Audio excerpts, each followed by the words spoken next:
Dolph Ziggler is one of the most notable names in the world of professional wrestling. With a highly decorated career filled with success all across the board, he is bound to become a Hall of Famer whenever he hangs up the boots. But did WWE fumble the opportunity of crafting a potential huge star? In this video, I'll be running through the highs and lows of Dolph's career while in WWE. I hope you enjoy. Let's start off with the lowest of lows, his days in the Spirit Squad. This had to be one of the cringiest runs of all time because it was a group full of grown-ass men having to act like high school cheerleaders. Everything about this gimmick just screamed failure, but they somehow made this thing work for a small amount of time. A majority of their matches were handicaps, and they still somehow managed to lose most of them. I mean, they were getting soloed by Mr. Sweet Chain Music Shawn Michaels in a 4-on-1 match, and they were fighting some random ass opponents that didn't belong on the same team, and it was just a weird run to look back at. They used their numbers game to defeat Big Show and Kane to become the new World Tag Team Champions. Imagine walking into work and Vince tells you that you're losing to the fucking Spirit Squad, and you are 7-foot giants who can maul these dudes. Anyways, they will go on to feud with DX for the next couple of weeks, and I'm going to admit these segments were pretty entertaining, but this gimmick had a very short lifespan. They had a Survivor Series match against Team Flair that consisted of Ron Simmons, Dusty Rhodes, and Sergeant Slaughter. Yes, that cast is random as hell, and these boys somehow lost to these old hags who couldn't move in the ring. After this, our boy Nick Nemeth got sent back down to OVW, and back then, this was considered a demotion. Fortunately for him, he rose the ranks and he got the promotion to FCW, where he impressed the higher-ups and eventually got his call-up to the main roster. He debuted on Raw against Batista, and his gimmick going forward for basically about a year was him letting everyone know that his name was Dolph Ziggler. He was already getting heat from the fans because, I mean, look at this guy. He has natural heel written all over him. Unfortunately for him, he was seen as a jobber at the time, but he was jobbing out to some of the top dogs in the company, so at least he was getting exposure nonetheless. He also participated in the 2009 Royal Rumble, but you may have all forgot about this because he got eliminated in like 12 seconds by Kane. Yeah, he got the number 27 spot just to do absolutely nothing in the Rumble. That match was nothing but a spot fest with no story to invest in. Fortunately for Mr. Dolph, his career will take a turn for the better when he got drafted to SmackDown. They repackaged him with the I am perfection, and this gimmick was golden off the rip. You could tell that this guy had all the tools to become a superstar in the making. I mean, he had the looks, the athleticism, and most importantly, the confidence to make this gimmick work. But unfortunately, WWE at the time was at its all-time lowest, with people like Finlay and Mike Knox receiving prominent TV time with the likes of Rey Mysterio and Jeff Hardy. Dolph was picking up some steam and he was receiving a mini push. He had a couple of opportunities to win the IC title, but this was the year of losing for Dolph. But the one thing that everyone knew was that this guy was extremely talented. His first breakout moment was one that many people don't even remember. It was actually during the 2010 Royal Rumble. The Rumble when he was one of the first 2 participants alongside Evan Bourne. Yeah, I completely lied. This man got eliminated immediately as soon as Punk entered the match. Dolph was already 0 for 2 in the Rumble matches, and his times on both gives his track record a very bad look. Luckily, he secured himself the opportunity to participate in the Money in the Bank ladder match, and you would think that Dolph would have a great chance at winning this, right? Yeah, 2009 was just a car wreck in general. The beginning of 2010 was awful for Mr. I Am Perfection, as he was just losing match after match, and it gets to a point when you think to yourself, when the fuck is this guy going to receive a solid push? It was bad enough that WWE at the time was glorifying 3 to 5 minute matches on every single show, so why can't we give this guy a win in some of those matches? He brought Cody Rhodes, Drew McIntyre, Christian. These are some of the names that can really benefit from winning the brief. It was just rematch after rematch after rematch, and it was the same outcomes every single time. Thankfully, the woes of I Am Perfection finally came to an end when he defeated Kofi Kingston to finally secure his first singles championship gold on the main roster. Oh yeah, this was around the time that he aligned himself with Vicky Guerrero, by the way. Yeah, she was one of those heels that I hated to see on TV because her voice was so damn annoying and something I dreaded listening to as a youngin. The IC title at this point was irrelevant as fuck, fuck, and Dolph was just another victim of horrid booking. If anyone says that Dolph's first run as the IC champ was decent, make sure that you never trust another word that they say, because this shit was horrendous. I mean, he was just having irrelevant match after irrelevant match. He even had a match of Low-Key at Survivor Series, and I bet you didn't even know that. However, I can say that the pairing with Vicky did him wonders, because she was insufferable at the time and he had the most smackable face, so it meshed well. Dolph ended up losing the title to Kofi Kingston. Wow, a shocker. Then he immediately transitioned into the world title scene, defeating Cody Rhodes, Drew McIntyre, and The Big Show in a fatal 4-way match. He was in a rivalry with Edge, and on paper it sounds amazing till you remember that this was in 2011. The match quality back then was in the trenches, and I'm gonna be honest, this match sucked so much ass. It was stuck in first gear, and the entire time I was watching this thing wondering if it would ever turn up. So the story behind this was that Edge was banned from using the spear, and if he did end up using it, he will be stripped of the title. He ended up using his spear anyway and retained his title at the event, and this will bite him in the ass later on. Dolph will participate in the Royal Rumble that same night, and he got eliminated by the fucking Big Show. Yeah, that's right. He just had a 20-minute snooze fest with Edge for the world title and proceeds to get eliminated by this irrelevant fool. Anyways, Edge ended up getting stripped of his world title by Vicky Guerrero, and she handed it over to Dolph Ziggler. Then Mr. Holla Holla came back and put Dolph Ziggler one-on-one with The Undertaker, player. I'm just playing. He went one-on-one with Edge. This man defeated Dolph in 3 minutes, and yeah, I don't know what the fuck was the point of all of this. We're going to skip all of the fluff in between the years and get straight to anything I find interesting and his championship accomplishments. His WrestleMania 28 match was fucking odd. I'm not even going to explain further than that. He won his first US title from Kofi Kingston at Capital Punishment, and yeah, that's about it. Don't let anyone gaslight you into thinking that this reign was any good either, because he was losing a majority of the time. He also formed a partnership with Jack Swagger for some odd reason, and they also went after the tag titles. This was also the same show that this meme was born.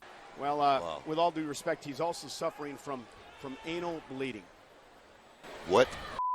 It's crazy because they really had Dolph doing double duty for 2 pay-per-views straight. First, he had 2 matches at Hell in a Cell, and the second time was during Survivor Series. By the way, what the fuck was this match? 2012 was truly in the trenches, because why the fuck is Hunico and Mason Ryan sharing the ring with Randy Orton and Wade Barrett? I remember watching this shit live as a child, and I really miss these days, man, because I really didn't care who was in these matches. I was just enjoying wrestling. But nowadays, I'ma shit all over this match because of how nonsensical it was. Anyways, Dolph lost his US title to Zack Ryder at the TLC pay-per-view. His next biggest accomplishment was facing Punk for the WWE title at the 2012 edition of the Royal Rumble. John Laurinaitis was the special ref in this shit, and man, did y'all remember this old bitch? I hated his voice as well, and I don't care how insensitive I'm being right now. He was an asshole backstage, so fuck him and his dumbass voice. He was literally pointless in this match, and I don't know why he was even a part of this. I know Punk genuinely hated this man. Anyways, Dolph lost this match, and it was on to the next. The next being the Royal Rumble that same night, and he got eliminated by the fucking Big Show again. What are we even doing here? Shout out to my dog Pro Graps. He makes some fire content in the wrestling space, and I suggest that you go check out his channel and show him some love. Alright, let's get back into the video.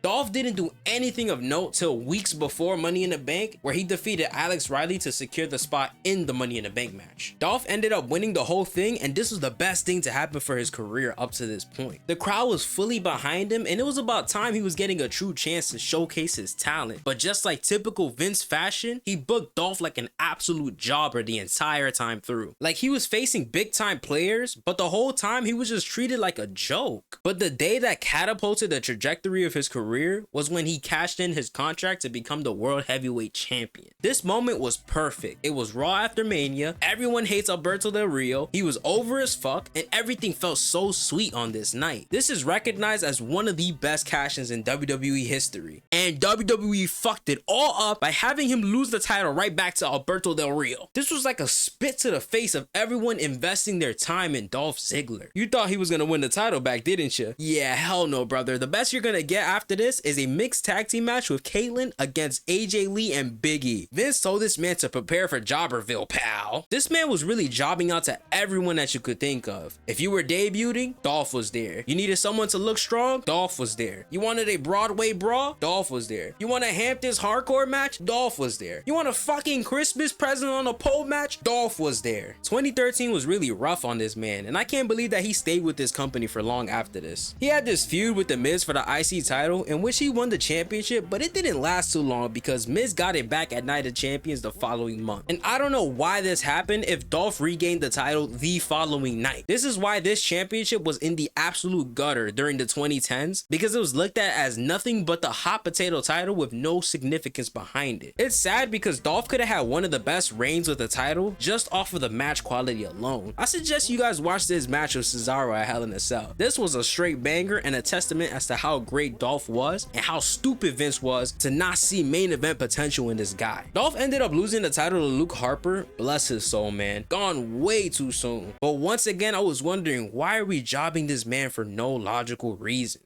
The Authority was a huge angle on Raw during this time, and this was a product of that. Then Survivor Series 2014 happened. Dolph Ziggler had the performance of a lifetime in this match, man. He was the sole survivor for his team and put the whole world on notice, showing how talented he really was. He managed to somehow get the win for his team and put the Authority away for good, and it led to an iconic Sting return. So obviously Dolph was going to get a massive push after an outstanding performance, right?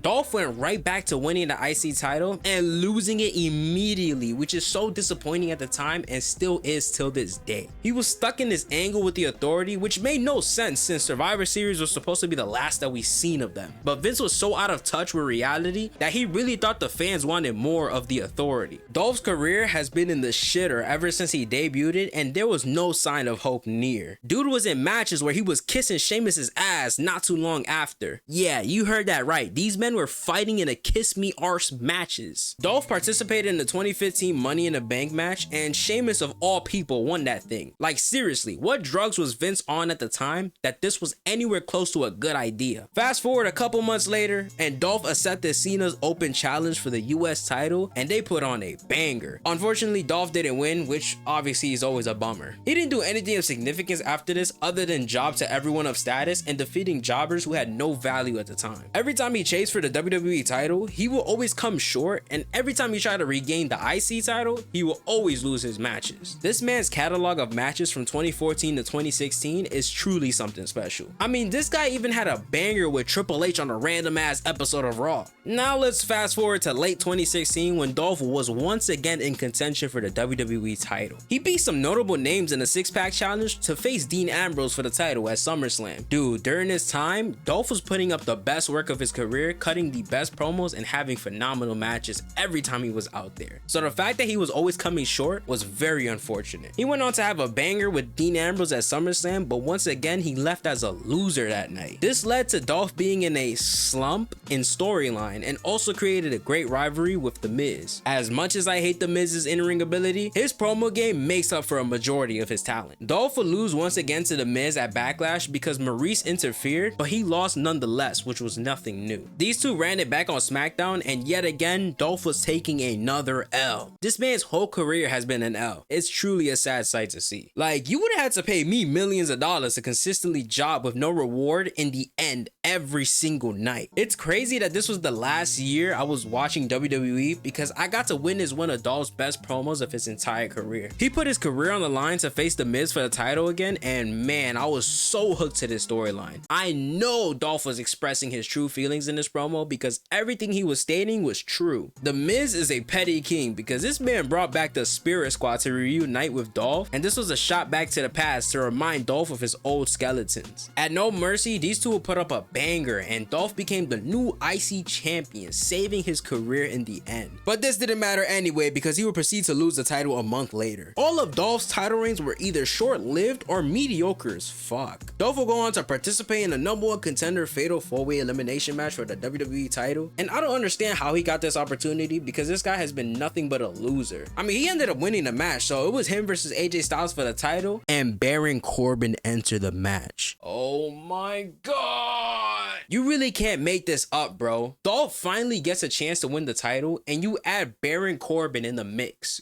Great, just great. Guess who took the pin in this match? Yeah, that's right, it was Dolph fucking Ziggler. At this point, I was so done with WWE because why are we just not giving this man his well-deserved championship run? He always shows up for work, he never stirs up drama backstage, he always putting on bangers, always cutting phenomenal promos, and you can't give him a singles run? That's just inexcusable. Dolph would participate in the 2017 Royal Rumble, and just like all the other previous years, he didn't do anything other than get eliminated. And just like that, he was back to having pointless matches that didn't do anything other than set his career further into the ground than it already was. I mean, he was having banger matches with the likes of AJ Styles and Shinsuke Nakamura, but he was just jobbing out consistently. He won the US title at Night of Champions, and it was about time that WWE gave this man another title run. And this time, hopefully, he finally gets a run worth something. He relinquished the title the week after.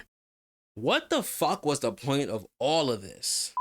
It gets to a point when you completely give up on a wrestler ever getting a true chance, and I wouldn't blame anyone for dropping the aspirations of Dolph becoming a huge star like we all thought he would. He would return as the last entrant of the Royal Rumble and proceeded to get eliminated. I'm sitting here wondering what the fuck was the point of this guy relinquishing the title a couple weeks before. Dolph would get drafted to Raw, and this is when his career took a turn for the absolute worst. This guy aligned himself with a returning Drew McIntyre, and the tag team division was ready to be terrorized. You guys already know how much I hate when random singles wrestlers get put together in a tag team. I mean, the division in 2018 was already in the gutter as #1 contender matches were being won by this goof troop. By the way, Dolph won the IC title via a roll-up. Dolph and Seth will have a rematch at Extreme Rules, and this was a 30-minute Iron Man classic. If you never watched this match, I highly suggest it because it was worth every minute. You put these two masters of the ring in the same match, they would deliver an instant classic. Dolph retained the championship, but this didn't matter anyway because he lost it the following month at SummerSlam. Every single title reign from Dolph has been absolute dog shit. Did you forget that I told you he was in a tag team? Well, yeah, he won the tag titles from the B team and the fans could care less. Drew and Dolph would face Braun Strowman and Roman Reigns, but in this match, Strowman would turn on Reigns, leading to a beatdown with Rollins and Ambrose attempting to save. Clearly, this was leading to a 6-man tag, but first, the tag teams would face each other at Hell in a Cell, where Dolph and Drew surprisingly came out with the W. The next PLE was a 6-man tag where the Shield took out the trio, and once again, I'm left wondering why is Dolph Ziggler content with this? It had to be the money because this is just abuse at this point. By the way, these teams will face each other in endless rematches as if that's any better. But it's okay because the next part is genius booking from Vince McMahon. Roman Reigns announced that he had leukemia and Vince decided to give the titles to the Shield, and this was such a heartwarming moment. Then Ambrose turned on Rollins. Till this day, I don't know what the fuck the reasoning was behind this. Can someone in the comments explain the thought process behind this because I'm truly at a loss for words.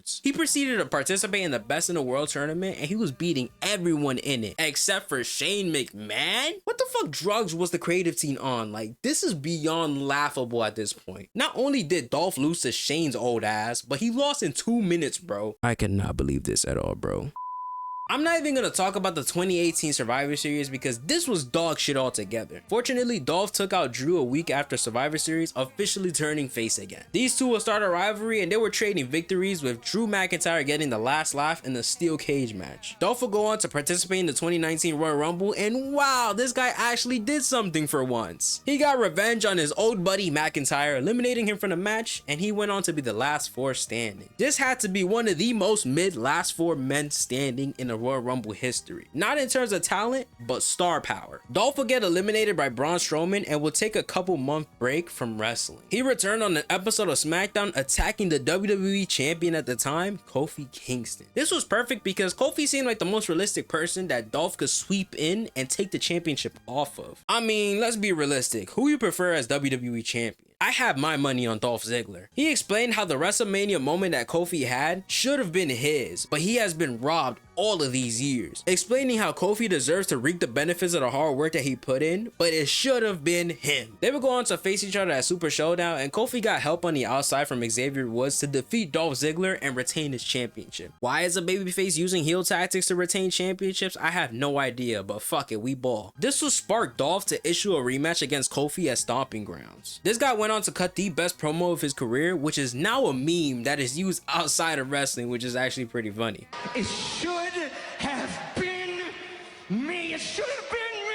was a steel cage match at Stomping Grounds for the WWE title. These two will put on a fantastic match per usual, but our boy came out with yet another loss. I'm not gonna bore you with this storyline between Dolph and Kevin Owens, but just know that Dolph jobbed out in 17 seconds at the Extreme Rules pay-per-view. Yikes. Let's fast forward to SummerSlam week when Dolph thought that he was facing The Miz at the event, but signed a contract that had him facing Goldberg instead. Yes, the talent burying old sack of shit Goldberg. Seriously, if you enjoy Goldberg being on TV after burying all of those talent in the past, I don't respect any of your opinions. Dolph lasted longer in a match of Goldberg than he did in a match of Kevin Owens. Really let that sink in. I'm not even gonna run through his allegiance with Bobby Roode. This was just an all-time level of garbage TV from WWE in every aspect of the product. Remember the dog food bullshit? 2019 just wasn't a good time to be a fan of WWE. 2020 was just as bad of a year for our boy Dolph. He was just in meaningless stories that always had him looking inferior in the end. I can't believe that the guy who was taking pinfall losses to Otis was the same guy who used to be a world champion. He went on to challenge for the WWE title for the last time in his career, and in no way, shape, or form did this man earn that opportunity. Bro has been a jobber since the Obama administration. He lost a match against Drew, and once again he got plugged into tag team purgatory. I'm gonna be honest, although Pandemic Wrestling gave us the Tribal Chief gimmick, everything else suffered badly because of no crowd there to get a sense of life to the product. So none of the matches really hit because it was just silent the entire time, and that kind of sucks. I'm gonna be skimming through the next 3 years because Dolph didn't really do anything of importance. He won the SmackDown tag titles against the Street Profits, and that certainly didn't sit well with me given the track record that these two have. He jobbed out to both Rey Mysterio and Dominic Mysterio in singles matches before dropping the titles to the father and son duo. And just like that, he was competing for the US title once again, and he lost, per usual. Fast forward a month later, and this man is stealing opportunities from younger talent down in NXT. I was not a fan of this at the time because instead of earning his way to the top of the card, he was just granted the opportunity, and he won the title almost immediately after arriving, which was pretty stupid. Don't get me wrong, I love Dolph, but why the fuck is he winning the world title immediately in NXT after jobbing out to everyone on the main roster for years? You know what that tells me as a fan? That everyone in NXT is not good enough because they're being outshined by a jobber on the main roster. What's even crazier is the fact that he beat Braun Breaker for the title at Stand and Deliver just to drop the title on the following Monday Night Raw. I just don't get the logic behind this. Can someone fill me in? Going forward, Dolph would job to anyone that you can imagine. Bro even jobbed out to Baron Corbin in the year of 2022. That right there would have had me at my breaking point. He had many opportunities to grab a chance to fight for a title, but he just never won, and there was never a thought or a slight of chance of him coming out with a victory to have him contend for the championship. I would have at least appreciated it if WWE gave us a longer banger match between him and Gunther, man, but they gave us 5 minutes instead. His last match was with JD McMuffin, and this was his write-off from regular programming as he was soon released by the company. Was Dolph Ziggler's run in WWE disappointing? Hell yeah, and there's no doubt about it. Dolph is the perfect example as to why you need context behind title reigns and accomplishments, because all of his title reigns were weak as fuck. He is a 4-time tag champ, 2-time US champ, 2-time world heavyweight champ, 6-time intercontinental champ, and he is a 1-time NXT champ. Yet all of those reigns were absolute dog shit. Yes, he had many great matches, but there was never a story that had you invested in any of those reigns, and when there was, he would lose the title the next week or the following month. It's ridiculous how they handled Dolph throughout his career, and I'm happy to see that he is finally doing well for himself outside of the company. And with that being said, thank you all for watching the video. Make sure you slam that like button so I know that you enjoyed, and subscribe for new content. I have plenty more on the channel for you to binge, so make sure you go check them out. Peace and love to you all.